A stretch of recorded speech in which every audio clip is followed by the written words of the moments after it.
Welcome back to episode 16 of the DVP, the Dan Vikas program, brought to you by myself, your host, Dan Vikas. And I want to start off with a huge thank you. I got a little notification from Buzzsprout, that's the hosting platform I used for this podcast to provide it, to put it everywhere, that this show received, or it hit its first milestone.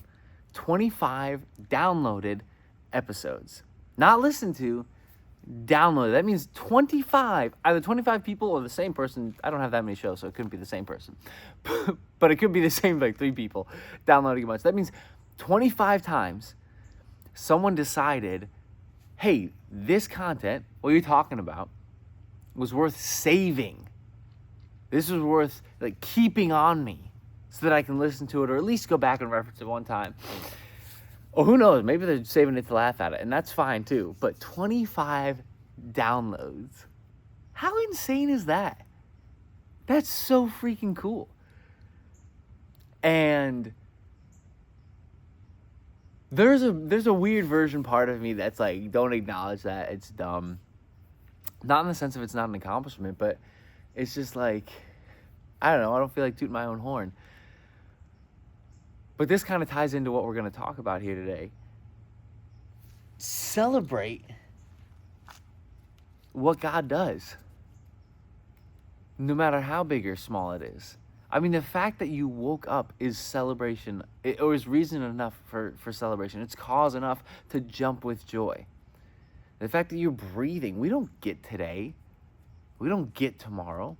It's not promised to you. It's not promised to me. It's not an inbred part of our schedule for the week. It's not there. It's a gift. And the fact that 25 times, well, it was people or whatnot, but 25 times someone said, I'm going to download this and save it because this is worth listening to or going back to or whatever. That's incredible. That's awesome. And I appreciate it. I really do, from the bottom of my heart. So thank you for that. If you were one of those downloads, if you're one of those people, it means a lot to me. It's incredible, and I appreciate it. Rolling into what I want to chat with you about is co-authoring our life with Christ.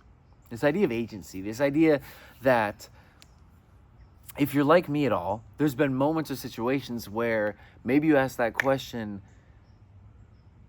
am I just doing everything I want, or am I doing God's will, or am I just going at full ahead with the things that I like and the things that I desire? And is this all me focused, or am I doing good for God? Is that part of it? And something hit me. I had a couple conversations over the last few weeks, but one in particular with a gentleman who's a friend of mine. He used to be a neighbor. He's a young guy, brilliant young guy. He and his wife are both doctors. And we were talking about agency. We were talking about deciding to take control of where your life is going. And I'm doing my best to be very straightforward with this, because this conversation could go in 1,000 different directions.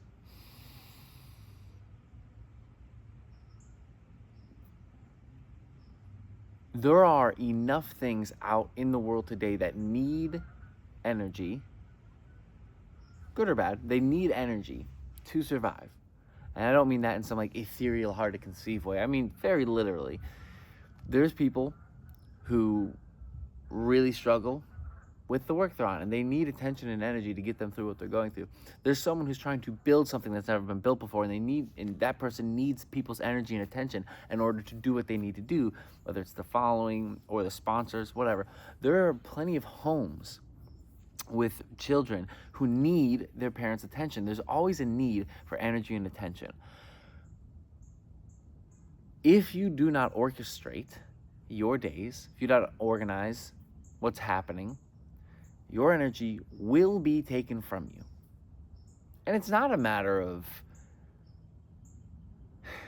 something like sucking the life out of you in an evil way. It's just the laws of nature. We're either building and growing or we're decaying and dying. And there's the supernatural aspect of it where, I guess, laws of nature plus the supernatural. So there's a third part. You're building and growing, you're decaying and dying, or you're giving and producing. And that one never ends. That one never goes away, because that one is divinely inspired. That one comes from Christ ultimately. It comes from somewhere else, and oftentimes it defies what might be the laws of nature. But before I go down that rabbit hole, there's enough going on in life that needs attention, that if you don't organize your life and you don't say, this is what I'm doing, this is what I'm paying attention to, this is where I'm going, then that energy and that attention is going to be taken from you. And here's why that is an issue. God has ordained some wonderful purpose for you. And not the sort of thing where you have to be like, I have to solve my life's purpose before I do anything. No, but he has ordained a purpose for you every single moment that you're here. Mine right now is talking to you on this podcast, on this show. When I wake up in the morning, it is get ready for the day, prep, get things going, take care of myself, make breakfast, take care of the dog. Yours might be, in this moment, prepare food for your family. But God's ordained a purpose on your life, for your life.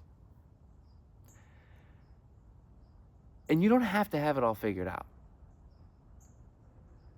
because the responsibilities that you currently have, those are part of your purpose. So don't fret if you're like, I don't know my whole purpose in life. Don't worry about it. The simple responsibilities you have are what you're called to do, and you're called to do it well. St. Francis of Assisi said, start by doing what you can, and then start doing what you ought, and then before you know it, you're working miracles. I know I butchered that, but the purpose is do the simple little tasks that you know you need to be doing, and then your capacity, your vision, your ability, it all expands. How does this tie into the whole, your energy being stolen away? Do what you need to be doing so that you have the ability and the focus to be like, okay, where do I want to direct this? And start to think about what it is that your personal goals are, what it is that you actually care about. Those little things, and you might go, I don't know, I have no idea. Well, if you have no idea, just take care of what's in front of you. Those immediate tasks, those immediate responsibilities. Do that first. That's what you need to do. And as you do that, as you take care of the things you need to, you ought to, you will find somewhere in your mind, in your heart, in your brain, those things that you feel called to do, and to do really, really well. And then start to make a plan. And I don't mean you don't need like a 5, 10, 50-year plan. Those are good, yeah. But start at least to be like, okay, if I want to lose 50 pounds or 100 pounds, what does that look like? Well, I need to be active. So I'm going to walk. That's my plan. I'm going to walk every single day. And when you wake up tomorrow, because this is a new part of your plan, it's not something that you had done before, but you go, I want to walk. There's going to be things, when it comes time to walk, there could be things that want to pull your attention away. Like, I don't really have time. I got to make food. I got to do this. I got to do that. I got a couple extra things for work. Those are the things that are going to steal your energy and attention away. But it's been put on your heart, man. I know I want to be healthier. I know I want to be better for my family. I know I want to just be better in my own life. And so I know I need to walk and be healthier. I want to lose this weight. And it's like, okay, no. Like, that was placed on your heart. That was placed on my heart. I've said I'm going to do it. Now I need to do it. And that's almost you writing in that first line of your day, your life. That is you beginning to co-author your life. And this idea of co-authoring your life is something I want to spend the rest of our conversation time on here, because yes, God has a purpose and plan for us, and he's ordained something for us, but it is not without our own agency. It's not in spite of what we like, or what we think, what we want to accomplish and do. He knows us perfectly. And so it is in consideration of who we are truly, not who we think we are, but who we are truly. I'm going to turn this around because I know it's getting kind of dark out, so you can see my face. If you're watching, if you're listening, doesn't make a difference. I turn my head around. God's plan for our life is not in spite of us, but it's actually in perfect accordance with who we are. He knows us. He created us. He's always been here. He knows us more than we know ourselves, more than anyone can know us. And so, yes, he has a purpose and a plan, but he calls us to step into it. He calls us to live it out fully. He calls us to lean into those things that we know we need to do. For some 25 odd years of the life of Jesus, we don't know much about him. It was silent. It was quiet. We know that he was working as a carpenter, but we don't know much else. And it, in some way, it could be like, wow, was that worth all that time in those years? God knew who he was, and he knew what was coming. And it wasn't in spite of his mission and purpose and what he had to do, what he came to, the good news, the gospel. It wasn't in spite of that he was a carpenter for 25 odd years. It was knowing perfectly who he was. That those years, that time spent serving, working diligently, quietly, growing, building, learning, were of critical importance. Maybe to those people around him who then grew up and they're like, oh my goodness, I remember him. Or maybe to the countless families that he served. I don't know if I've ever thought about this. I don't know if you've ever thought about it. But maybe the purpose of some of those years, those quiet years of Christ's life, were to make furniture for the people 3 houses down who might never have known him. Like, never really got to know him, didn't know much about him afterwards. But they shared countless family meals, family events, feasts at that table that he made. And that plan of, 25 or so odd years of being a carpenter wasn't in spite of who Christ was, but it was knowing perfectly who he was.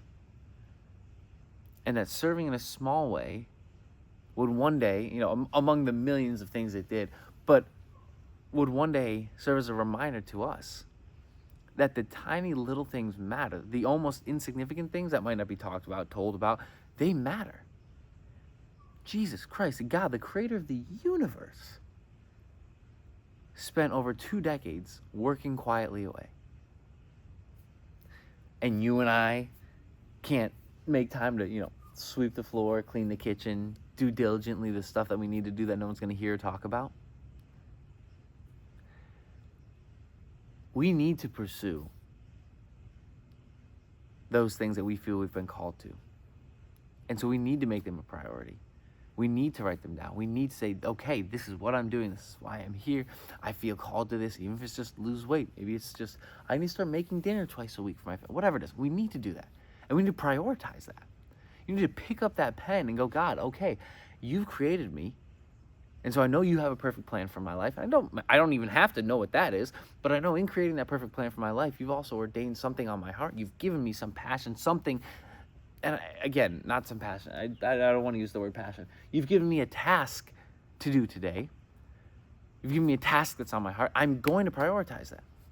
I'm going to direct my energy, direct my attention intentionally on that, because I know it matters. I know it matters. It matters because this life that I have, this energy that I have is a given gift, but it also matters because what I'm doing here and now is sanctifying. I'm doing it because I know that I'm committing it to you. I'm doing it because I know in some way it's going to serve, like me focusing my attention and energy serves everybody around me, because then I bring to the table, I bring to every conversation, I bring to every interaction, I bring to every moment a more present, a more alive, a more dependable, a more vibrant, a more focused, a more just, yeah, a present version of myself. And I've had a lot of really cool interactions or a lot of really cool conversations with people. I've had the gift of living around the world and traveling. But I'll tell you this, those moments that you remember only ever happen, have only ever happened when I've been fully present. And so acting on, living on those things that you've decided, I'm devoting my attention to this, I'm going to pick up the pen, I'm going to be the co-author with God. I know he's put a purpose and a plan out there for me. And so I'm going to diligently and faithfully and dutifully work on these things that I feel I need to do and I want to do. In doing so, you're cultivating that present, persistent, energetic, full version of yourself. And you'll find whether you end up, you make a decision to do something, and whether it ends up being like the perfect thing or not, one, doesn't really matter. God has a perfect will and a permissive will, and it'll be fine. But second, in doing it faithfully, with the true disposition of, I know this is important. This life that I have is a gift, and so I'm going to devote my attention and energy intentionally. I just confused my brain for a second. But I'm going to devote my attention and energy intentionally to something and say no to the distractions. You are cultivating the very best version of yourself and aligning yourself with the Creator. You're beginning to create your days. You're creating something. You've been given the gift of life, energy, focus, attention, and you're creating something with it. Even if it's just a clean kitchen floor or a nice backyard, you mowed the lawn, whatever it is, you're creating something with it. And so you're moving into alignment with the Creator himself, who's ordained a purpose for your life. And I'm kind of weaving like this in and out, but what I'm trying to convey, and the message that I hope is coming across, is that it is critically important to begin to co-author your life with God, to begin to organize your days, to begin to reclaim that agency that you already have, and for some reason or whatever reason you gave it away or the world took it. It's going to happen. People are there. Things need your attention. But it is very important to lean into that, to take it back. Not necessarily take it back, but to lean into it, to regain it. Because you are incredibly capable, powerful. You're here for a specific purpose and a reason. And in doing so, you not only elevate your own life, but you elevate every single person around you, and you give them permission to do the same. There's a quote, and I forget who it's from because I originally learned it from the movie Coach Carter, and I'm going to butcher it. But the gist of it is, our deepest fear is not that we are inadequate. Our deepest fear is that we are powerful beyond measure. It is our light, not our darkness, that most frightens us. Our playing small does not serve anybody. It's not enlightened. It doesn't serve anybody. But we need to shine. We're meant to shine. And in doing so, we automatically give other people permission to do the same. Pick the pen back up. Regain your agency. Reclaim your agency. And co-author your life with the Creator of the universe, who wants nothing more than to live life with you and you with him in real relationship. I love y'all. Thank you for listening. Have a beautiful rest of your day, and I'll see you in episode 17.